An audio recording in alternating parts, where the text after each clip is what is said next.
जो इंस्टीट्यूशन की merit list होती है तो वो मेरिट लिस्ट किस किस फैक्टर में डिपेंड करती है, मतलब कौन कौन से फैक्टर हैं जिसकी वजह से आपका नाम ऊपर या नीचे हो सकता है। इसमें अगर कोई एक्सेप्शन है तो वो क्या है, और साथ में कौन से ऐसे डॉक्यूमेंट आपके पास होने चाहिए जिसकी वजह से अगर आपके पास नहीं है तो आपका नाम मेरिट लिस्ट में नहीं आएगा। तो ये सारी जानकारी आज मैं इस वीडियो में आपको देने वाला हूं, और इससे आपको पता चल जाएगा मेरिट लिस्ट कौन से फैक्टर पे डिपेंड करती है और सारा जो भी है, ठीक है, जो भी डॉक्यूमेंट्स आपके पास होने चाहिए और एक्सेप्शन भी बताऊंगा। तो इस वीडियो को अंत तक देखोगे तो ये सारी चीजें आपको पता चल जाएंगी।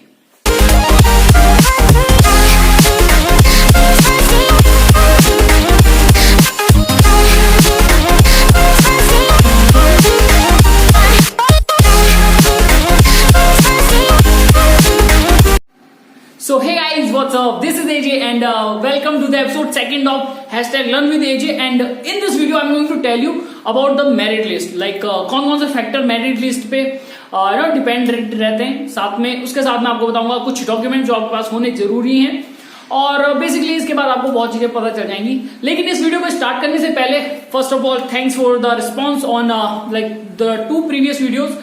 बहुत अच्छा रिस्पांस था, लाइक अच्छे थे और देख रहा था मैं, ठीक है। साथ ही साथ आपको बताना चाहूंगा, बहुत से यहाँ पर पूछ रहे थे मेंबरशिप के बारे में, और बहुत से बोल रहे थे भैया कि बैंक अकाउंट कनेक्ट नहीं हो रहा है, ठीक है। So you can go for like Instagram पे एक बार मुझे मैसेज कर लेना, ठीक है। इंस्टा आईडी मेरे ऊपर है, और आप लाइक गूगल पे, पेटीएम कुछ भी कर सकते हो, ठीक है। तो उससे आपकी हेल्प हो जाएगी अगर आपका बैंक अकाउंट कनेक्ट नहीं हो रहा है, ठीक है। और बेसिकली मेंबरशिप में मैंने आपको पहले से ही बताया हुआ है क्या क्या आपको मिलने वाला है उसमें। ये नीचे एक वीडियो होगी, उसमें देख सकते हो आप 1-on-1 कॉल, साथ में आपको एक टेलीग्राम ग्रुप मिलेगा जिसमें सैंपल पेपर्स हो गए इंस्टीट्यूट्स के, IMUCT के, और बहुत सी चीजें आपको उसमें देखने को मिलेंगी। साथ ही साथ उसमें बहुत से आपके दोस्त बन सकते हैं, ठीक है, तो वो आपको हेल्प कर सकते हैं। और साथ ही साथ मैं आपको अपडेट भी देता रहूंगा उसी ग्रुप में, और साथ में अगर क्लासेस चलती हैं तो कभी क्लासेस का like so you will be the priority for that classes. So यही है सारी चीजें जो आपके लिए यूजफुल हो सकती है। और एक चीज मैं और आपको बताना चाहूंगा, एक ये वीडियो है BSc वर्सेस DNS। अगर ये वीडियो आपने नहीं देखी है, रियली में आप बहुत ज्यादा चीजें मिस कर रहे हो, बिकॉज इसमें बहुत अच्छे से सिंपल एक्सप्लेनेशन में मैंने बताया हुआ है कि अगर आपको आपके पास ऑप्शंस हैं DNS और BSc के, तो आपको आप क्या चूज कर सकते हो। लास्ट में मैंने अपना ओपिनियन भी दिया था, तो एक बार इस वीडियो को जरूर देखना, बहुत अच्छी तरीके से डिफरेंस बताया है, तो बहुत ज्यादा अच्छी वीडियो है। अगर देखोगे तो ज्यादा आपको फायदा होगा। तो इस वीडियो को स्टार्ट करते हैं और अंत तक जरूर देखें। तो सबसे पहले हम बात कर लेते हैं कुछ फैक्टर्स के बारे में जिनकी वजह से आपका नाम मेरिट लिस्ट में आएगा या नहीं आएगा, तो उनके बारे में हम बात कर लेते हैं। जो पहला फैक्टर है वो है आपका IMUCT रैंक। और जैसा कि आपको पता है कि मैंने एक पिछली वीडियो बनाई थी जिसमें मैंने आपको सर्कुलर एक्सप्लेन किया था कि IMUCT होने वाला है फैब में, और अभी बस नोटिफिकेशन आने की देरी है, ठीक है। अभी वैसे प्रपोज्ड है, लेकिन जैसे नोटिफिकेशन आएगी तो हो जाएगा, और फैब में होगा, डेट आ जाएगी। तो उसमें आपकी रैंक अच्छी होनी चाहिए, ठीक है। और आपको पता होना चाहिए, बहुत सी वीडियो में मैंने पहले ही बताया है कि उसमें 525 के अराउंड रैंक्स आती हैं, ठीक है।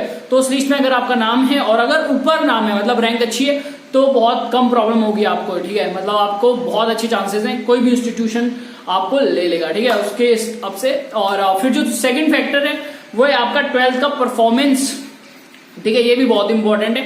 12th का परफॉर्मेंस आपका अच्छा होना चाहिए, जो खासकर PCM में आपके स्कोर अच्छा होना चाहिए। जिनका PCM का स्कोर अच्छा है तो उनके चांसेस ज्यादा यहाँ पर रहेंगे। फिर हम बात कर लेते हैं, तीसरा जो फैक्टर है वो है आपका online test score and interview score, जो भी इवैल्यूएशन होगा, ठीक है।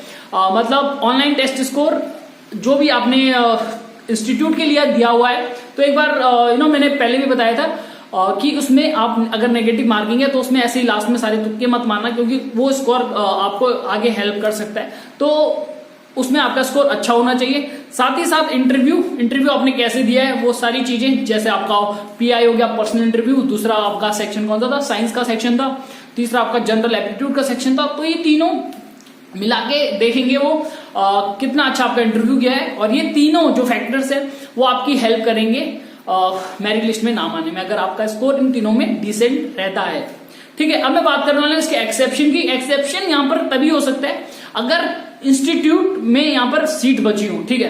देखो जैसे कि 40 सीट, इसमें कम सीट रहती है सारे इंस्टीट्यूट में, किसी में 40 है, किसी में 80 है, ठीक है। तो अगर वो इंस्टीट्यूट में अगर सीट बची है, मे बी तब यहाँ पर अगर आपके परफॉर्मेंस ज्यादा अच्छा भी नहीं है तभी भी आपको ले लेते हैं, ऐसा कुछ नहीं है, ठीक है। तो ये इसका एक्सेप्शन है अगर सीट बची होंगी तो, ठीक है। फिर हम बात कर लेते हैं कुछ डॉक्यूमेंट्स के बारे में, जो डॉक्यूमेंट्स बहुत इंपॉर्टेंट है। सबसे पहले आपका मेडिकल जो सर्टिफिकेट है, जो भी आपकी पूरी रिपोर्ट है वो क्लियर होनी चाहिए, ठीक है। अगर आपकी क्लियर नहीं है, मतलब आपको टिक नहीं मिला है उसमें कि आप फिट हो, फिजिकली फिट और मेडिकली फिट अगर आप हो तो आपको सही है, मतलब तो कोई प्रॉब्लम नहीं है। अगर आप नहीं हो तो प्रॉब्लम आपको हो सकती है, मतलब सीधे आपका बंद खत्म ही हो जाता है, ठीक है। वहां से मतलब चैप्टर ही खत्म हो जाता है, ये वाला सीन है। और दूसरा जो डॉक्यूमेंट इंपॉर्टेंट है वो है आपका पासपोर्ट, ठीक है। पासपोर्ट भी बहुत इंपॉर्टेंट है। मे भी यहाँ पर बहुत से कम जो इंस्टीट्यूट्स हैं वहां पे आपका पासपोर्ट पोजीशन में हो सकता है, मतलब आपका जो रिसिप्ट होती है ना तो वो उसमें भी चल जाता है। किसी किसी में आपको बस रिसिप्ट नंबर जो नंबर होता है वो देना होता है, उसमें भी चल जाता है, ठीक है। लेकिन किसी किसी में आपको पासपोर्ट पूरा मैंडेटरी होता है, तो ये एक चीज आपको ध्यान में रखनी है, ठीक है।